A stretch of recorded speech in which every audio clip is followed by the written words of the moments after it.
Kaleessa anatu shamarran boosisa, har'ammoo anumatu boo'uu jalqabe.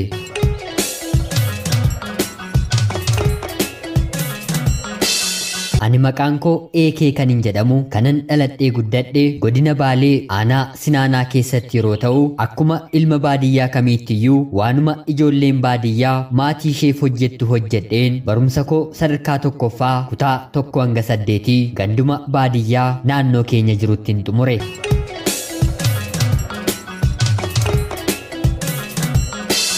Haa ta'uutii barumsa koo yeroon baradhu barataa cimaa fi fakkeenyummaa gaarii waan hin qabuuf dubartoonni na jaallataniis haa ta'u natti siqanii qayyabachuuf akka na jaallatanii fi na waliin ta'uu barbaadan natti himu. Haa ta'uutii maatii kiyyaa fi obboloota kiyya biraa hariiroon dubartii waliin qabaachuu qabu yeroo hundaa wanta natti himamuuf qofaa deemuu, qofaa qayyabachuu, qofaa hirmaachuun mallattoo itti ani mana barumsaa keenyarraatti hin beekamu ture. Keessumaa barumsa koo kutaa 8ffaa yeroon baradhu dubartoonni hedduun sin jaalladhe qorumsa na gargaarta jechuun maqaa isaanii qubee maqaa kootti dhiyaatutti jijjiirrachuun qorumsa ministirii irratti baay'ee na rakkisaa turani. Haalli kunis jaalala keessa anaan galchuu waan dadhabeef hagan barumsa koo sadarkaa 2ffaa magaalaa Goobaatti xumurutti carraan fedhii kanaa na keessatti uumamuu hin dandeenye. Kanumaanis barumsa koo kutaa 10ffaa qorumsa maatirikii ergan fixee booddee maatiin kiyya biyya alaa deemtu malee waan naan jedhaniif dorgommii garaagaraa qabxii kootiin darbus haalli hundi naaf mijatee piroosesiis jalqabeen bara 2014 imala koo gara biyya Kuwaataaritti godhe.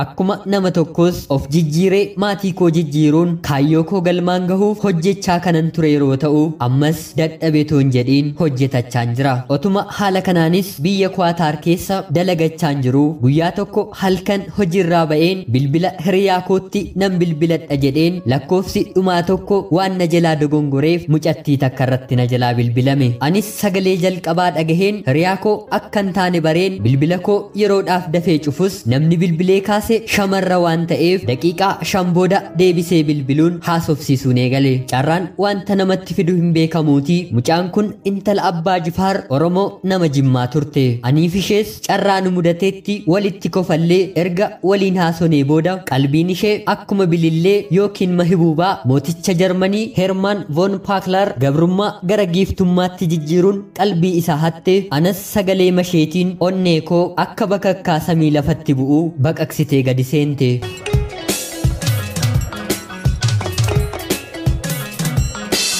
Anas kan shamarran kana dura gaaffii jaalalaa karaa hedduu na gaafatan homaa otoo natti hin fakkaatiin karaa kana hundumaa qaxxaamureen dhufe mucayyoon bifaa fi maalummaa ishee gadi fageenyaan hin beekne onnee kiyya boojjite. Kanumaanis guyyaa guyyaadhaan irratti bilbileen fincila jaalalaa onnee ishee keessatti dhukaasuun anis sin jaalladha jedheen harka koo galfadhe. Aniif ishees hiriyaas waliif ta'uun baay'ee wal jaallannee haasaa ho'aa fi wal hin nuffisiisne turtii yeroo muraasa keessatti akka nama waliin guddatee waliin jiraatee wal maddii jiru waliin taphachuu eegalle. Haa ta'uutii anaaf ishee haala ho'aa fi nama hawwisiisu keessattuu jiraannu wanti anaaf ishiin hin yaannee fi hin karoorsine tokko biyyaa dhufee dugda keenya kute. Kunis maatiin ishee biyyaa nama biraatti ishii heerumsiisuuf waliigaltee niikaa raawwachuu yeroo ta'u mucayyoon bilbiltee maatii isheetti hin barbaadu jettee himattus abbaan ishee sin waakkadhaa jecha kiyya jala dabartee yoo mucaa amma waliin hin jira jettu kana waliin deemte sin abaaraa yookiin ana yookiin isa filadhu ishee jedhe. Ani hiriyaa koo AZ haaluma kamiin iyyuu dhabuu hin barbaadu. Haa ta'uutii yeroo ammaa kana waanuma kanaatiif walirraa gargar bahuuf jirra. Halkaniif guyyaan tokko natti ta'ee yeroo ammaa kana dhiphinaa fi dhukkuba sammuutiin waantan godhu dhabeen of joonjessaan jira. Hadaraa hiriyoonni keenyi otuu nu yaddaan hin bahiin waanuma hiriyaa kootti hundeeffadhu yaada keessan naaf qoda. Obboleessa keessan Eekee Kuwaataar irraa galatooma nagaatti.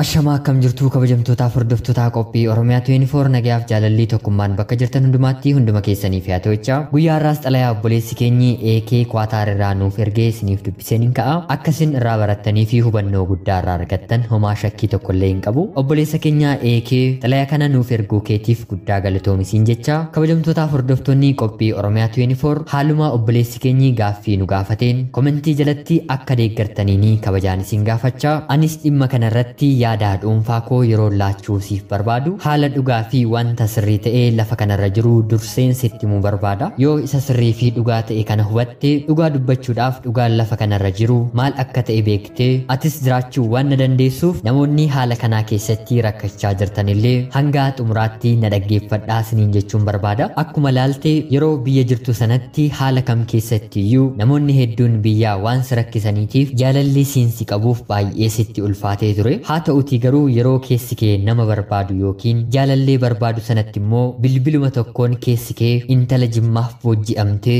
gola onnee kee keessa seenteetti. Isin lamaan keessan erga wal jaallattanii boodas abbaan ishee karaa nama biraa niikaa gochuufiif waan qophaa'eef isheen immoo yoo ajaja isaaniirra dabarte akka ishee abaaruu fi mucaa koo jedhee ishee hin waamnettis lakkaa'eeti jira. Jalqaba irratti murtee kana murteessuuf shoora guddaa kan qabu si'ii otoo hin taane hiriyaa kee kana. Hiriyaan kee haala ati jaalalatti kunuunsitee jaalala onnee ishee keessaa siif qabduuf si waliin jiraachuuf immoo qabsoo maatii ishee waliin taasistee jiraachuuf feetu irratti ni hundaa'a. Tarii maatiin ishee ijoollummaatti kaasanii kunuunsanii kan guddisanii fi isheenis yaada isaanii dhaggeeffattee kan guddattee ta'uu hin danda'a. Murtoo isheen fudhatte irratti abaarsi abbaa ishee mudataa yookiin hin mudatu qunnamaa yookiin hin qunnamuu kan jedhu hojii rabbiiti. Kanarratti dubbii bal'aa anis dubbachuu hin barbaadu. Haa ta'uutii garuu shamarri kun otoo siin diddee gorsa abbaa ishee deemtee nama jedhamee fi kanattis heerumtee ati maal gochuu qabdaa kan jedhu irratti yeroon si haasa'u jaalalli kee ammaa akkas baay'ee si rakkisaa jiru tarii kan jalqabaadha ta'uu ni danda'a. Jaalalli ho'aa fi waliin jiraatamu yeroo gargar bahu eenyumattiyyuu baay'ee kan nama dhukkubuu fi waan fuudhan kan nama wallaalchisudha. Haa ta'u garuu dhugaan hubatamuu qabu nuyi ijoolleen Addaamii fi Heewwaan lafa kanarra jirru hundumti keenyiyyuu akka fedhii keenyaan wal jaallannee waliin jiraachuuf waan uumamneef namni immoo nama ta'e haga dhalatee miilla lamaan ol jedhee deemutti dhiirris ta'e dubartiin adiis ta'e gurraachi furdaas ta'e qal'aan dheeraas ta'e gabaabaan sooressas ta'e hiyyeessi nama jaallatamuu fi kabajamee waliin jiraatamuu danda'udha. Ilaalchi yoo isheen ana waliin taate malee tarii maraachuu nan danda'a yookiin lubbuun kooyyuu jiraachuu lafa kanarratti hin dandeessu jedhu eenyumaafiyyuu yaada dogongoraadha.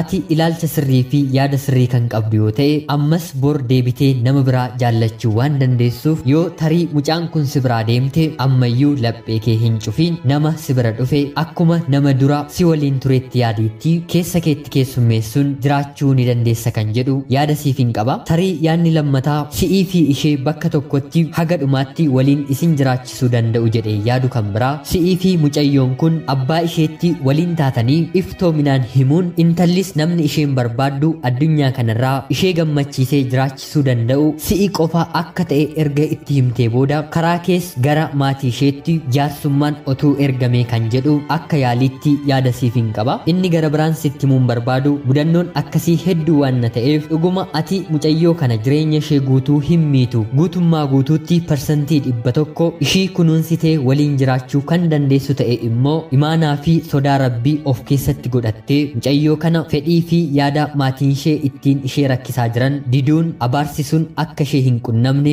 rabbiin irratti kadhachuun akka amantaa keettillee namootaa fi hayyoota mana amantaa dhimma kana irratti si gargaaruu danda'an gaafachuun akka murteeffattu kan jedhu yaada siif hin qaba. Yaadni ani siif kennee fi kabajamtootaaf hordoftoonni qophii Oromiyaa 24 komentii jalatti siif barreessan isa sirrii fi isa dhugaa otoo hin taane tarii kana godhi kan jedhamu osoo hin taane dhugaan jaalala duuba jiru maalidha kan jedhu hubattee yaada isaan siif kennanis dubbisuun kanas itti dabalattee maal gochuun qaba kan jedhu namoota si maddii jiran waa'ee kee fi waa'ee ishee gadi fageenyaan beekan mariisisuun murtee mataa kee akka murteeffattu dhaamsa siif hin qaba. Tarii gadi fageessitanii otoo hin yaadiin garuu lamaan keessanuu miiraan dogongortanii walirraa adda bahuutti yookiin tokko ta'uutti hin ariifatiinaa kan jedhu dhaamsa isiniif hin qaba. Yaannii fi ilaalchi maatii keenyaa kabajamuu fi bakka itti laatamuu waan qabuuf hanga isaan nu dhalchanii nu guddisaniitti nuis qabeenya isaanii waan taaneef guutummaa guutuutti gatuu osoo hin taane guutummaa guutuutti fudhachuutti osoo hin taane yaada sadan keessan isin araarsuu danda'uun akka waliin taatan kan jedhu ergaa siifin qaba. Egaan kabajamtootaaf hordoftoonni qophii Oromiyaa 24 illee yaada keessan otoo hin qusatiin obboleessa keenyaaf qoodaa isiniin jecha haalonni akkasii murteessuuf akka ulfaatan beekamaa ta'us garuu muuxannoo jiruuf jireenya keessan irraa tarii haalli wal fakkaataan isin jiraattan yoo keessa jiraate haala kamiin akka dabartan obboleessa kiyyaaf akka qooddan kabajaan isin gaafadha. Namoonni chaanaalii keenyaaf haaraa taatan anaa dhufsiniin jenna. Kun Oromiyaa 24 guyyaa guyyaatiin xalayaa jaalalaa seenaa jireenyaa fi asoosama gabaabaa nama bohaarsuuf bashannansiisu akkanumallee barsiisuu danda'u isiniif qabattee waan dhiyaattuuf isinillee subscribe gochuun maatii keenya taatanii xalayaa jaalalaa yookiin seenaa jireenyaa nama barsiisuuf bashannansiisuu danda'u yoo qabaattan karaa lakkoofsa bilbilaa keenyaa descriptionii viidiyoo kanaa jalatti argamuun karaa telegiraamii nuuf qooduun irratti hirmaachuu ni dandeessu. Nutis akkuma xalayootuma kaanii dabaree qabsiisnee waan qilleensarra oolchinuuf nuuf qooddanii haga xalayaan keessan qilleensarra oolutti obsaan nu eeggadhaa jechaa haga yoonaatti waan na dhaggeeffattaniif guddaa galatoomaa. Laayikii fi sheer gochuu viidiyoo keenyan dagatiina. Qopheessuuf qindeessuun haga yoonaatti isin waliin kanan ture Gammachiis Tashoomeen jedhama. Rabbi araarasaa addunyaa kanaaf haa deebisu jechaa qophiiwwan wal fakkaataa gara biraatiin guyyaa borii hanga walitti deebinutti bakka jirtan hundumaatti nagaan turaa nagaan bulaa.